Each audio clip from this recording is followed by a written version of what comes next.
ingin berbagi pengetahuan dan pengalaman kepada Bapak Ibu semua tentang Smart PLS 3, tentang software Smart PLS 3. Pada kesempatan ini kami ingin sharing tentang entry data model second order factor menggunakan Smart PLS 3. Studi kasusnya adalah pengaruh religiositas terhadap motivasi dan kepuasan kerja. Religiositas berpengaruh terhadap motivasi, motivasi diduga juga berpengaruh terhadap kepuasan, dan religiositas diduga berpengaruh terhadap kepuasan. Ini adalah model penelitian kita. Ini adalah hipotesis penelitiannya. Nah, ini adalah contoh first order factor, di mana variabel secara langsung diukur oleh 3 item pengukuran, maka disebut first order factor reflektif.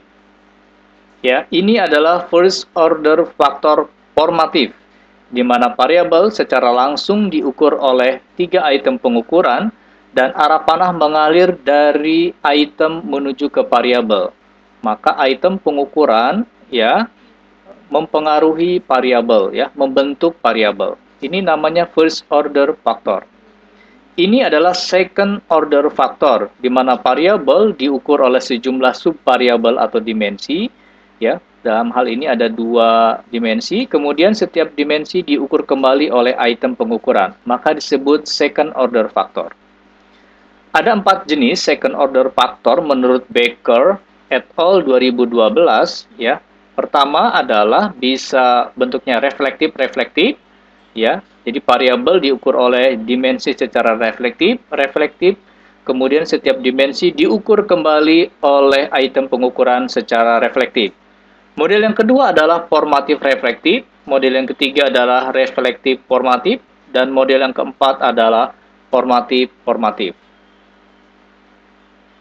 Model penelitian kita pada kesempatan ini adalah variabel religiositas diukur secara second order.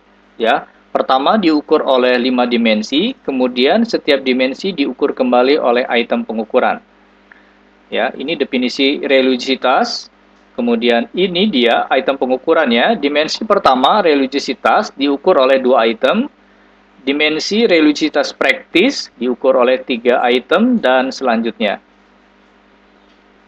Model pengukuran motivasi diukur secara first order menggunakan teori Herzberg motivation, intrinsic motivation. Sedangkan model pengukuran kepuasan guru diukur secara first order. Baik Bapak Ibu, selanjutnya adalah kita lihat di Microsoft Excel, ini entry datanya. Di bagian atas kita coding ya. Langkah selanjutnya, entry data ini kita save as. Misalnya second order religiositas, kemudian kita save as dalam bentuk teks atau CSV. Kita dalam bentuk teks kita coba ya. Save. Kemudian kita tutup.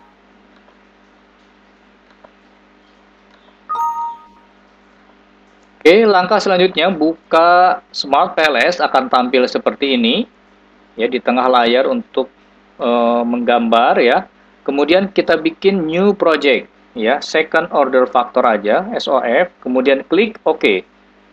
Maka akan tampil di sebelah kiri ya project kita SOF ya. Kemudian double klik untuk mengimport datanya.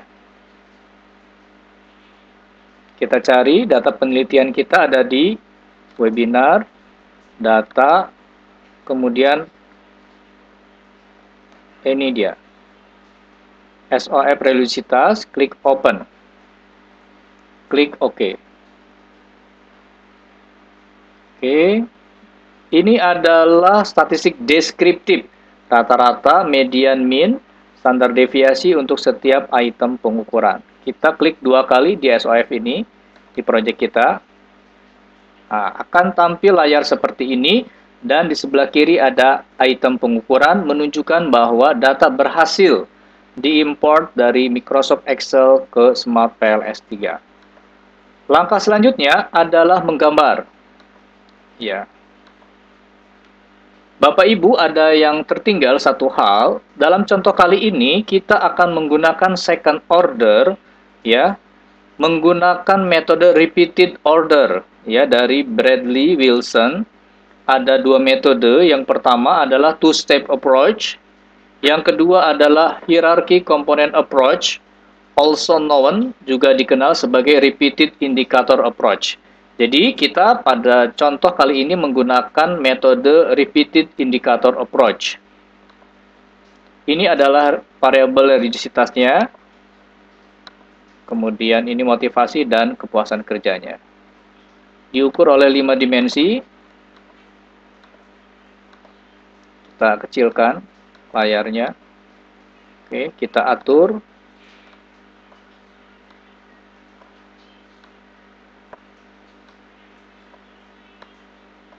Baik, ini kita beri nama religiositas, variabelnya.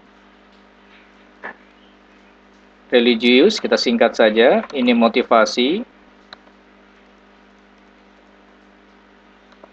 Ini adalah kepuasan. Kita singkat. Baik, kita klik dulu, motivasi dulu. Dengan kepuasan kita pindahkan. Ya, kemudian kepuasan juga kita pindahkan. Kita atur dulu kepuasan di sebelah kanan, klik kanan, align indicator right, sebelah kanan dia. Kemudian untuk motivasi, kita simpan indikator di atas.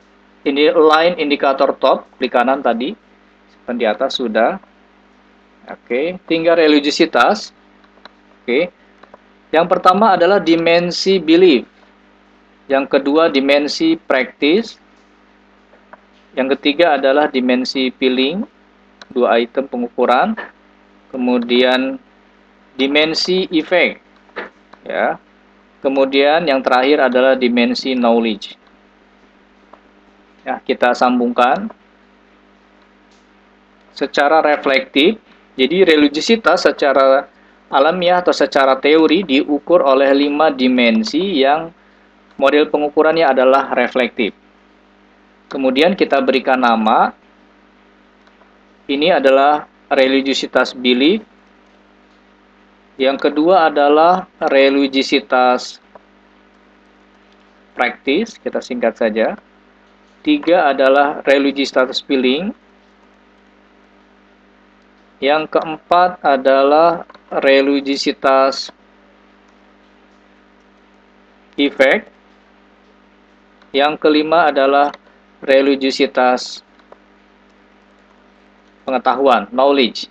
Ya, kita sambungkan hipotesis penelitian kita. Ya, kita sambungkan dulu dengan klik connect. Religiositas terhadap motivasi, motivasi terhadap kepuasan, dan religiositas terhadap kepuasan. Bisa Bapak Ibu lihat bahwa variabel kepuasan masih berwarna merah. Repeated indicator menunjukkan bahwa variabel religiositas ini ya diukur kembali oleh ya item-item pengukuran yang mengukur dimensinya. Ya, jadi kita blok kembali dari yang pertama, religiositas belief hingga religiositas knowledge. Ya, 12 item pengukuran ini, ya, 11 item pengukuran ini kita pindahkan ke religiositas belief. Nah, sudah seperti ini. Ini adalah repeated indicator untuk model pertamanya adalah reflektif. Jadi religiositas diukur secara reflektif oleh masing-masing dimensi.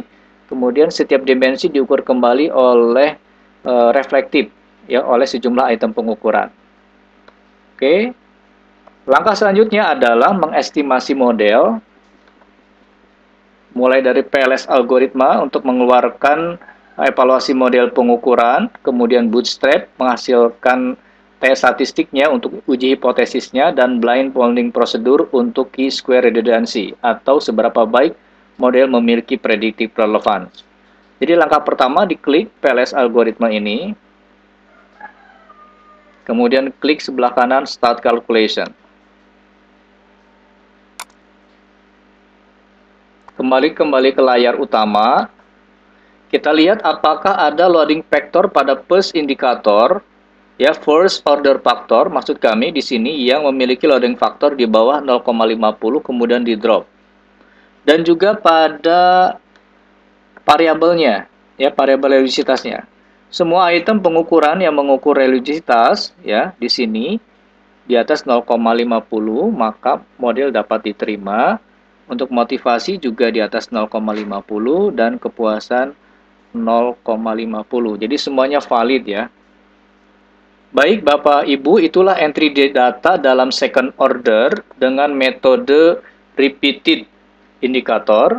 Jadi kami ulangi kembali, ya, olah data second order factor dengan Smart PLS ada dua metode, yaitu repeated order indicator approach yang tadi kita peragakan, menuju kepada tulisannya Bradley Wilson, ya ini dia, ya. Kemudian yang two-stage approach nanti kita akan peragakan di dalam PowerPoint berikutnya. Dan Bapak Ibu jika membutuhkan e-book statistik 1000 halaman dapat menghubungi kami. Terima kasih.